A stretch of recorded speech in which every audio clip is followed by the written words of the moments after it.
Hi నమస్తే, నేను మీ Sujatha. Welcome back to Sai Priya recipes and blogs.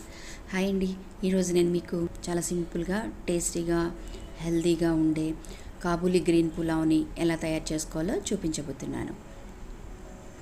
ఇది మంచి హెల్తీ రెసిపీ.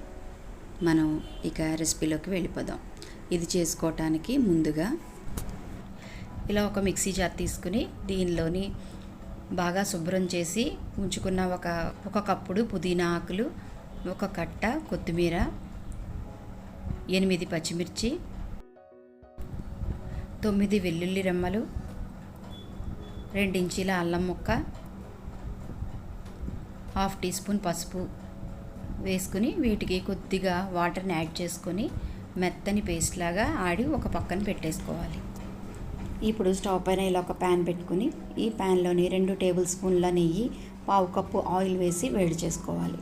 తర్వాత దీనిలో అన్ని మసాలా స్పైసెస్ కూడా 2 వేసుకుని 2 బిర్యానీ ఆకు, ఒక పెద్ద ఉల్లిపాయని ఇలా నిలువుగా చాప్ చేసుకుని వేసుకుని వీటిని ఒక 5 నిమిషాలు ఫ్రై చేసుకోవాలి.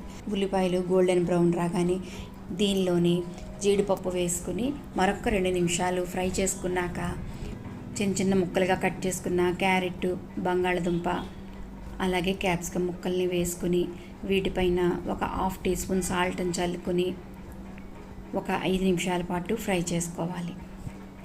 ఈ విధంగా ఫ్రై చేసుకున్న తర్వాత దీనిలోని బాగా శుభ్రం చేసుకున్న సోయా చంక్స్ వేసుకుని ఒకసారి బాగా కలిపేసి దీనిపైన మూత పెట్టేసుకుని వీటిని మధ్య మధ్యలో కలుపుతూ ఒక 5 నుంచి 6 నిమిషాల మధ్యలో బాగా ఫ్రై చేసుకోవాలన్నమాట.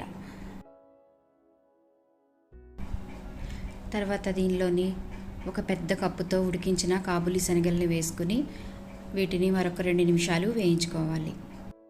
ఇలా ఫ్రై చేసుకున్నాక దీనిలోని ఆడిపెట్టి ఉంచుకున్న గ్రీన్ మసాలా పేస్ట్ వేసుకుని 1 టేబుల్ స్పూన్ గరం మసాలా పొడి వేసేసి వీటన్నిటిని కూడా బాగా ఫ్రై చేసేసుకోవాలి. అంటే ఈ మసాలా పేస్ట్ అంతా కూడా బాగా డ్రైగా ఫ్రై అయిపోవాలన్నమాట. ఈ విధంగా బాగా ఫ్రై చేసేసుకున్నాక దీనిలోని 3 గ్లాసుల వాటర్ని యాడ్ చేసుకోవాలి. నేను ఈ గ్లాస్తోని 2 గ్లాసుల బియ్యాన్ని తీసుకున్నాను. అందుకని నేను గ్లాసున్నర వాటర్ చొప్పున 3 గ్లాసుల వాటర్ని యాడ్ చేసుకుంటున్నాను. ఇప్పుడు దీనిలోని రుచికి సరిపడా సాల్ట్ వేసుకొని గిన్నె పైన మూత పెట్టేసి ఎసరుని మరిగించుకోండి.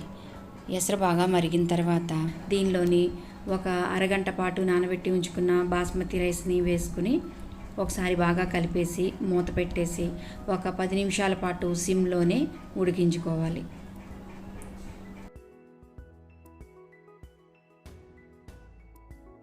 టెన్ మినిట్స్ తర్వాత పులావు ఉడికిపోయింది. అయినా కూడా మీరు వీడియోలో చూడొచ్చు, కొద్దిగా పులావ్ అనేది చెమ్మగా ఉంది.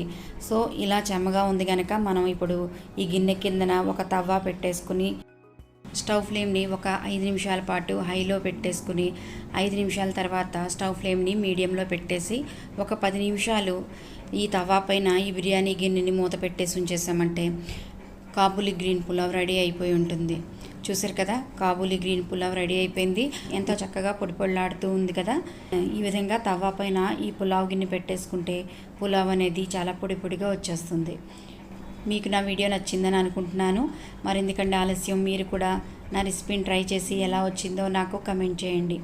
అలాగే మరిన్ని వీడియోస్ చూడటానికి నా ఛానల్ని సబ్స్క్రైబ్ చేసుకోండి.